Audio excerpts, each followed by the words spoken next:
তাহলে কি মোদি মমতার সেটিং আছে?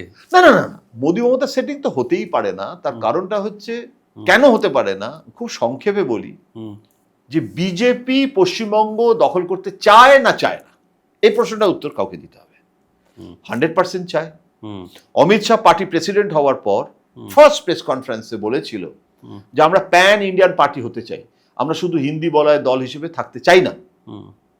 কি করে প্যান ইন্ডিয়ান পার্টি হব, সর্বভারতীয় দল হব, আমাকে বেঙ্গল দখল করতে হবে। পশ্চিমবঙ্গে বাজপেয়ীর সঙ্গে আসছি, वाजपेयी আমাকে বলেছিল श्यामा प्रसाद मुखर्जी का मैं सेक्रेटरी था, मेरा जिंदगी का सबसे बड़ी दुख है कि बंगाल में कम्युनिस्ट आ गया, हम लोग कुछ नहीं कर पाए। আডবাণী যেদিনকে দুটো কাউন্সিলর জিতেছিল কর্পোরেশনে বিজেপির কাউন্সিলর, সেদিনকে দিল্লি থেকে স্টেটমেন্ট করেছিল অল ইন্ডিয়া বিজেপি যে কলকাতা মে বিজেপি কা খাতা খোলা है।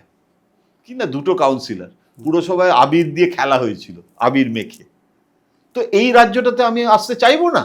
আনস্যাচুরেটেড একটা রাজ্য, সেটা আমায় দখল করতে হবে। ঔরঙ্গজেবের যেরকম দাক্ষিণাত্য নীতি ছিল, সেরকম অমিত শাহর বেঙ্গল নীতি আছে একটা, না হলে সিনেমা বানায়।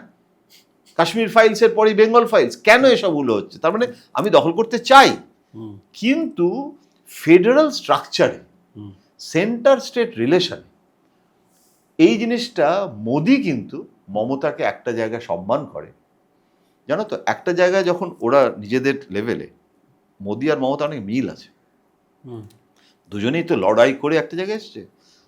ডিফারেন্স অফ ওপিনিয়ন থাকতে পারে, কিন্তু প্রতিপক্ষকে তার স্ট্রেংথ সম্পর্কে তুমি যদি ওয়াকিবহল না হও, তাহলে লড়তে পারবে না। এটা চাণক্যের এতেও আছে না, কৌটিল্যের অর্থশাস্ত্রে আছে, যে শত্রুকে তুমি তখনই যুদ্ধ করবে যখন তুমি নিশ্চিত জানবে যে তুমি জিততে পারবে, ও দুর্বল তোমার থেকে। মোদি জানে যে তার স্ট্রেংথ এবং তার উইকনেস।